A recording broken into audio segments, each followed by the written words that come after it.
Hey guys, what's up? Lone Berserker here, and in this video I am going to be talking about, that was great timing, talking about what book, my collection I guess you could say of books, and what I would recommend in 2021. So starting off, we have The Art of War by Sun Tzu, and I actually really enjoyed this book. Sorry for my dog in the background. I really enjoyed this book.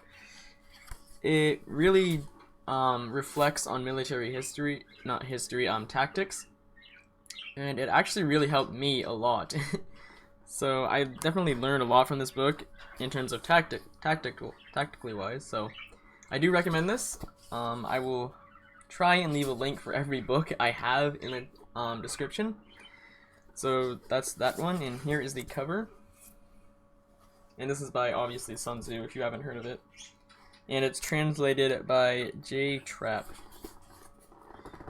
Next up, we have the Roman Carthage, the Punic Wars, by Reginald Bobsworth Smith. And this book, I have mixed feelings on it. The words are really difficult to read. This is what it looks like on the inside. It looks like someone used ink, basically, and a lot of the words are actually cut out. I don't know if that was meant to happen, but yeah, so they did that for some reason. I don't know why, but it is really nice. It doesn't go into detail, like extreme detail, about the Punic Wars, but it does cover all three of them, and it actually does spend a great amount of time on the third Punic War, which people don't really talk about at all, which I find really confusing. I mean, obviously, it's debated what actually happened there, but yeah, I definitely recommend this one. This is what the cover looks like. But it's more for easy readers, honestly. If you want to get into history, I would recommend this one. And then we have one of my favorites, Mithridates the Great, Rome's Indomitable Enemy. It's by Philip Matizak. I think that's how you pronounce it. I don't know though. And let me tell you, this is an excellent book for people who want to get into reading. It's definitely a more easy reading book, but it does cover a lot. It doesn't go into extreme detail.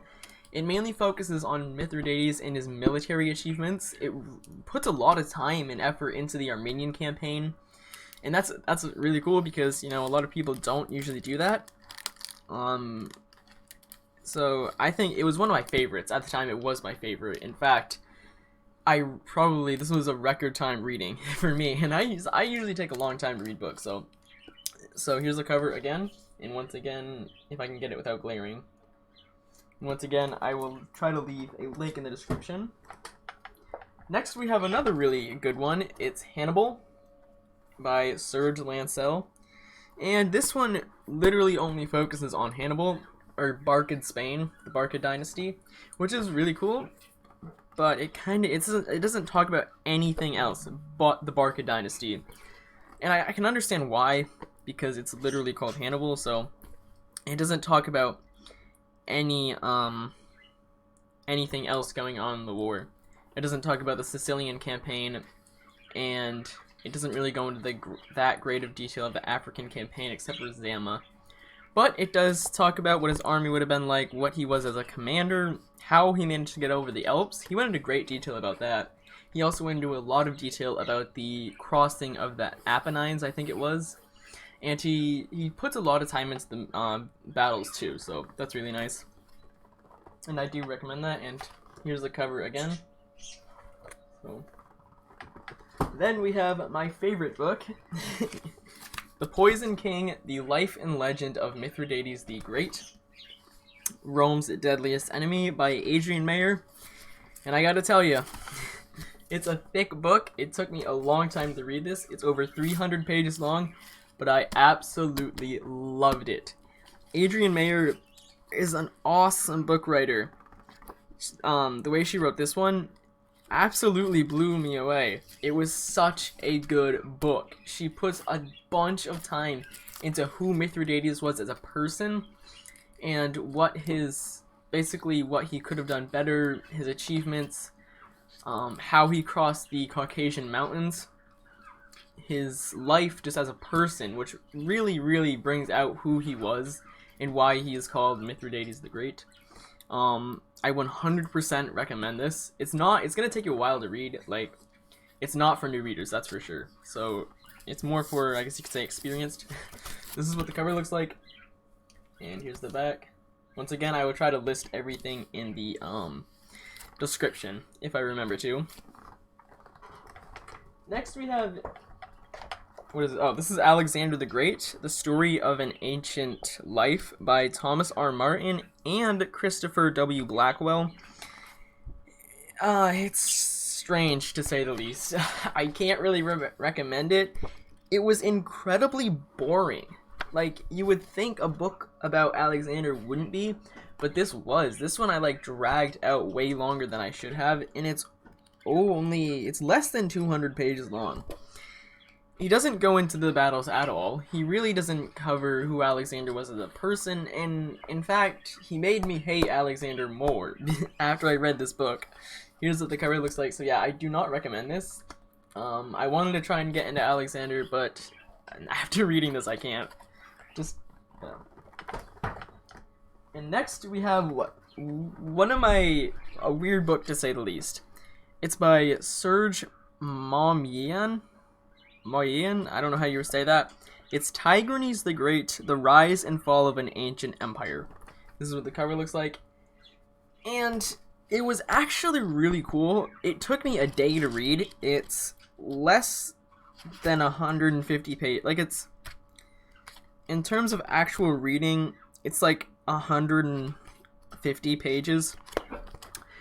But he made it, it's so hard to explain. Like, he put in conversations that probably didn't happen, but it was to basically bring history to life, and it worked really well. Like, you can imagine scenes in this a lot better than you can in any other books. However, it doesn't really go into great detail, and some of the, like, all of the chapters are 2 pages long. So I basically sat down and said I'm gonna read this in 2 days, and I did, and I liked it. It was cool. It's different, and that's what I like. It was way different from any other book that I've ever read in my life. So he basically put in, like I said, fake conversations, but they were ones that could have happened but probably didn't, and I really liked it. I think it was cool. So it's an easy reading. But I do recommend this. I'm probably butchering your name. I am sorry about that. But I do recommend it. And then we have one I just finished. And that is Dwayne W. Roller's Empire of the Black Sea, The Rise and Fall of the Mithridatic World.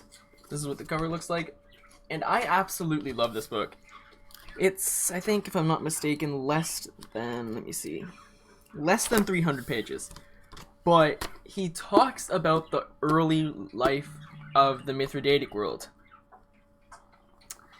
And no one has ever done that. I have never found a book that talks about the Mithridatic world in extreme detail. And this is what he does.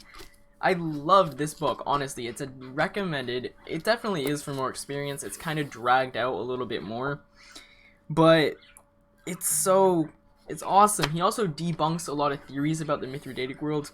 And he brings it to life because, you know, it's forgotten, literally. Like, no one talks about it in today's world.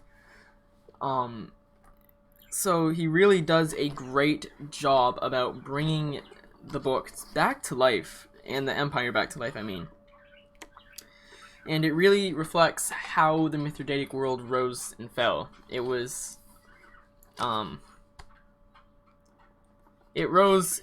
It had a great period of prosperity and conquest. In fact, he even said it, that the Mithridatic world didn't stop expanding.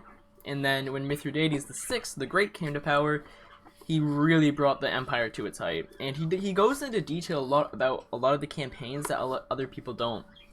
So once again, I gotta recommend it. Here's the cover again. I loved it. You'll probably like it too. So that's all. Thank you all for watching this video. I hope you enjoyed. Yeah. So yeah. thank you all for watching. Goodbye.